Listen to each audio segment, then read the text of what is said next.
လူသူကင်းမဲ့ပြီးတိတ်ဆိတ်ငြိမ်သက်နေတဲ့လမ်းမကြီးပေါ်မှာဖြူလော့လော့လာရောက်တွေကဖြာကျနေခဲ့ပါတယ်။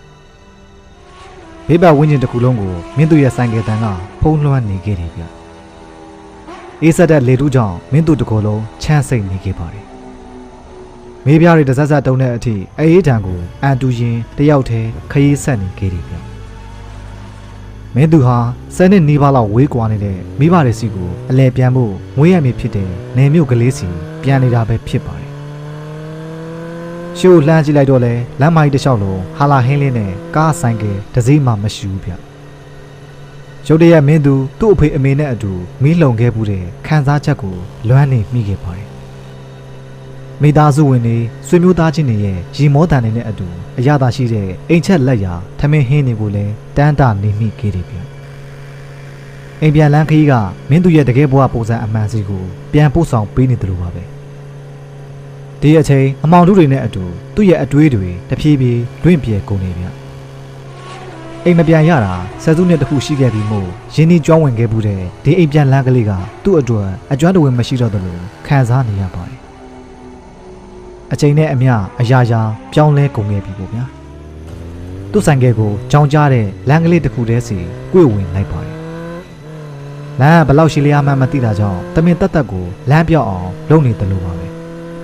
ရာသီဥတုအေးစိတ်နာရဲ့တိတ်ဆိတ်နေတာရဲ့ကြောင့်မင်းသူ့အသက်ရှူတမ်းကိုတော့သူပြန်ကြားနေမိခဲ့တယ်ဗျ။လမ်းဘေးနှစ်ဖက်ကြီးမားတဲ့သစ်ပင်ကြီးတွေကမသိရင်အခြားကဘာတစ်ခုကိုရောက်သွားတယ်လို့ခံစားမိစေခဲ့ပါတယ်။ကောင်းကင်ဘောကမိတ်တုတ်ကျဲကလေးတွေကလည်းတခုခုကိုသတိပေးနေတယ်လို့ပါပဲ။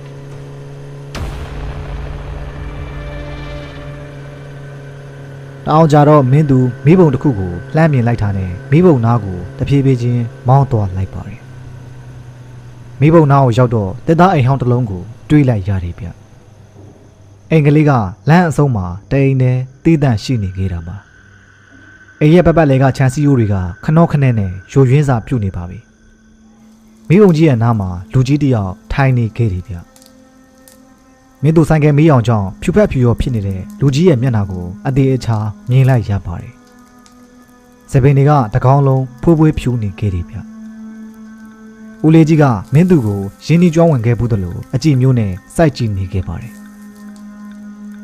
ချမ်းနေပြီလားကွယ်လူလေး။တိတ်ဆိတ်မှုတွေကြားမှာအဆိုပါလူကြီးရဲ့အတန်ကထွက်ပေါ်လာခဲ့ပါတယ်။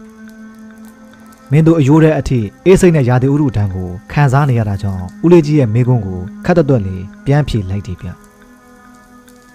ကျွန်တော်မီးလုံးဝင်ပြပါလားဦးလေး။ကျွန်တော်အတော်လေးချမ်းနေလို့ပါ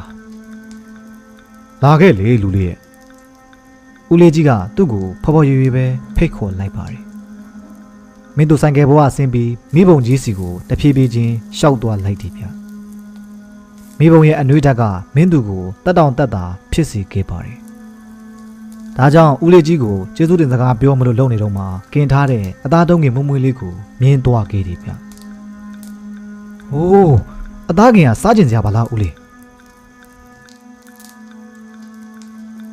စားလေလူလေးရဲ့ဘိုက်ကောင်းအောင်စားပါကွ။ဦးလေးကြီးကစကားမဆုံးခင်မှာပဲမင်းသူကိုအသားတုံးလှမ်းပေးလိုက်ပါတယ်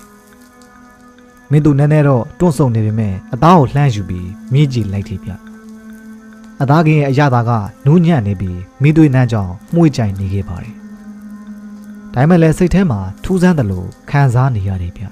။ဘလို့ခံစားချက်လဲဆိုတာတော့မင်းတို့ကိုယ်တိုင်လည်းအသေးချာနားမလည်ပါဘူး။ဦးလေးဒီမှာနေတာကြားပြီလားဗျ။နောက်ပြီးတယောက်တည်းနေတာလား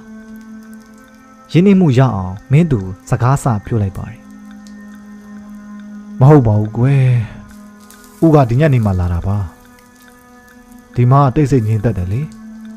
အနားယူဖို့အတွက်တင့်တော်တယ်သူတို့နှစ်ယောက်စကားဆုံးတာနဲ့ဘေးပန်ဝင်းကျင်ရာသီဥတုအခြေအနေတွေကတဖြည်းဖြည်းပြောင်းလဲလာခဲ့ပါတယ်လေကရုတ်တရက်ပြင်းပြင်းတိုက်ခတ်လာပြီးမိဘုံကြီးကမီးပိုတောက်လာခဲ့တာကြောင့်ဦးလေးကြီးရဲ့မျက်နှာကိုပိုးပြီးရှင်းရှင်းလင်းလင်းမြင်နေရတယ်ဗျအရေတွန့်နေတဲ့မျက်နှာကမီးရောင်အောက်မှာကြောက်စရာကောင်းလုံးနေခဲ့ပါတယ်အစားအသောက်တွေကျေးဇူးတင်ပါတယ်နော်ဦးလေး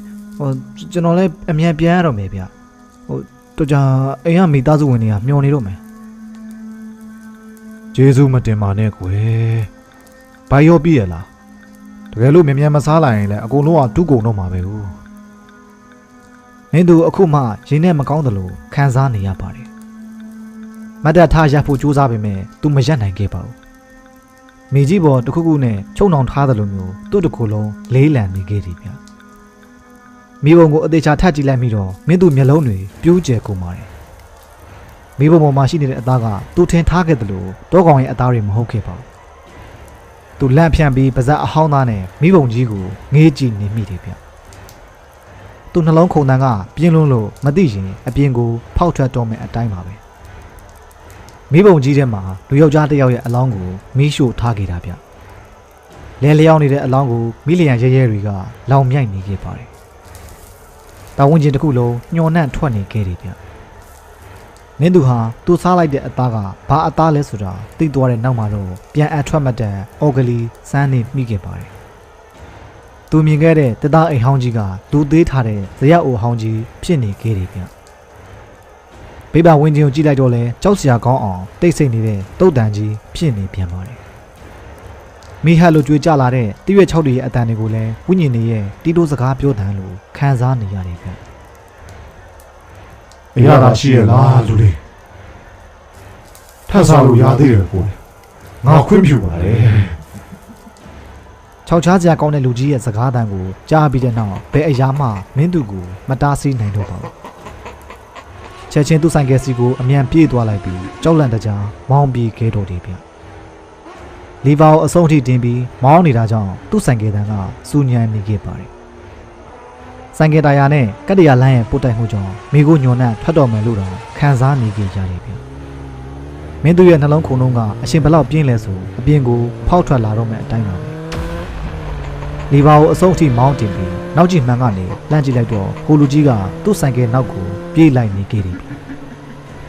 မင်းတို့ဒီလမ်းသွယ်တွေကအမြန်ထွက်နိုင်ဖို့အရေးကိုပဲအာယုံစိုက်ပြီးအမြန်နှုံးနဲ့မောင်းနေနေပေမဲ့အဲ့လူကြီးကသူ့ဆိုင်ကယ်နောက်ကိုပြေးလိုက်နေတော့ပါပဲတိတ်မကြခင်မှာမင်းတို့သူ့ရှိကလမ်းမကြီးကိုလှမ်းမြင်လိုက်ရတယ်ဗျလမ်းမကြီးပေါ်ရောက်လို့နောက်ကြည့်မှန်ကိုပြန်ကြည့်လိုက်တော့ပြေးလိုက်နေတဲ့လူကြီးကိုမမြင်ရတော့ပါဘူးမင်းတို့အိမ်ပြန်ရောက်တာနဲ့ညသူကြုံခဲ့ရတဲ့အဖြစ်အပျက်ကိုမိဘနှစ်ပါးကိုပြောပြခဲ့လိုက်တယ်ဗျနောက်ပြီးဒီအဖြစ်အပျက်ကြောင့်မင်းတို့ဘဝမှာညအချိန်မတော်ဆိုင်ကယ်နဲ့ဘယ်တော့မှခရီးမထွက်ရဲတော့ပါဘူး